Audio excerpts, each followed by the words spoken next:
des ORL a décidé cette année pour sa nouvelle session de s'intéresser aux nouvelles technologies et à une révolution dont on entend beaucoup parler dans les médias, mais c'est une révolution réelle, on n'est pas dans le domaine du virtuel. On a une espèce d'encerclement numérique qui va arriver au niveau de notre exercice professionnel. Et donc, il est important que ça soit bien compris par chacun d'entre nous et que ça ne soit pas non plus une espèce d'échappatoire ou une dérive ou une dénaturation de notre exercice médical. Donc, bien sûr que ce qu'on va vous présenter aujourd'hui, vous allez le voir, est assez intéressant et impressionnant. Il abordera tous les thèmes et les idées sous-jacentes, mais bien sûr, il ne concerne pas que l'ORL. Simplement, les ORL ont un esprit un petit peu tête chercheuse, donc on s'intéresse peut-être un peu plus que certains à ces nouvelles technologies. La justification du numérique, c'est assez simple. Vous entendez parler de nouveaux mots maintenant, avec les objets connectés, avec la constitution de big data, avec des notions de volume de big data qui sont maintenant totalement illimitées, c'est-à-dire que ça peut être des images, ça peut être des chiffres, des dossiers, des PDF, tout ce que vous voulez, et tout ça est dans le nuage et nous retombe dessus de plus en plus vite pour nous aider dans notre pratique. Il faut considérer, et vous entendrez les experts en parler, que ça n'est pas un remplacement du médecin, mais c'est une assistance au diagnostic médical. Et comme je l'ai écrit plusieurs fois dans les petits éditos qu'on a fait diffuser, bientôt nous serons tous Dr House, charge à nous d'être Dr Freud ou Dr Lacan. Et là, il va falloir qu'on travaille beaucoup de ce côté-là, parce que ça restera notre domaine essentiel de traduction de ces données pour que c'est encore un regard humain et que la pratique médicale soit encore ce qu'elle était au début du siècle sur le plan donc, du contact. Donc le but de ce forum, c'est de donner un sens à tous ces mots, de les remettre dans leur contexte et pour faire en sorte que le pire n'arrive pas. Le pire, ça serait l'appropriation de ces données par des systèmes financiers qui n'ont pas notre éthique et qui nous rendraient donc des espèces de vassaux. Donc il y a un risque de vassalisation de la médecine. Donc faire l'autruche actuellement en disant « moi je connais tout, j'ai pas besoin de ces techniques », c'est probablement tendre le cou pour se faire tordre par ces organismes qui nous attendent et qui savent très bien où ils veulent nous mener.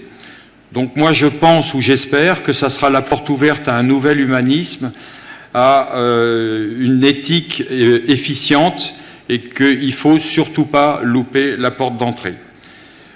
On est actuellement, et ça c'est le côté syndical, en négociation conventionnelle.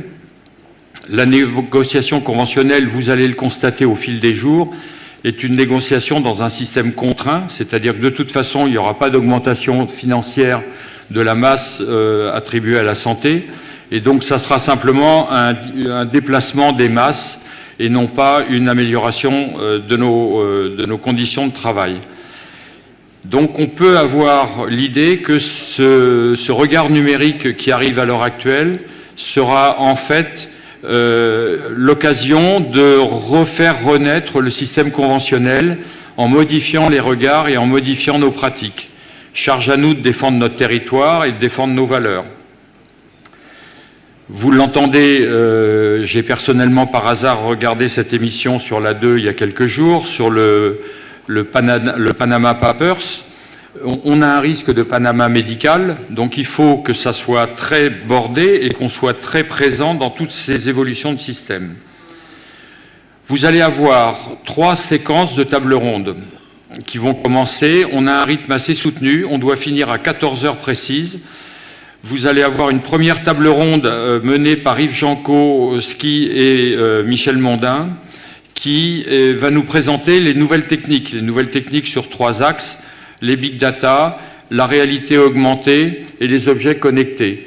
Donc vous aurez donc une démonstration de ce qui se fait maintenant. S'en suivra un débat pour savoir comment on peut imaginer ces objets, ces nouvelles notions dans la pratique de l'ORL au quotidien. Qu'on soit hospitalier ou libéral, c'est exactement le même problème.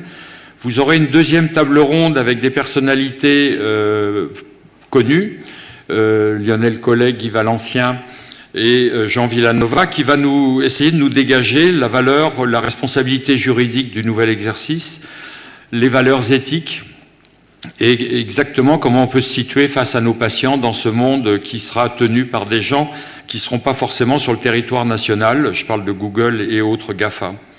Et la troisième table ronde que j'animerai sera sur le financement de tout ça, c'est-à-dire comment va-t-on vivre? Est-ce qu'on a encore, comme les chanteurs, un risque de disparition des droits d'auteur? Parce qu'à force de travailler dans le virtuel, on ne sera pas forcément rémunéré de la même façon. Et donc, à cette table ronde, il y aura le ministère de la Santé, Yannick Le Guen, Étienne Cagnard, le président de la Mutualité, et Philippe Prel, qui est le directeur médical d'AXA. Et on conclura grâce à Émile Rett et Dominique Chevalier, qui sont nos soutiens permanents pour mener ces actions. Voilà, maintenant je vais lancer le forum. Je voudrais juste une minute remercier Régie Média qui a beaucoup travaillé, Arnaud Lacaze qui est présent, Muriel Mamy et Laetitia Parianti, et surtout Nadia qui bien sûr travaille énormément et qui donne de son temps pour que ce forum soit un plaisir. Voilà, on envoie la première table ronde.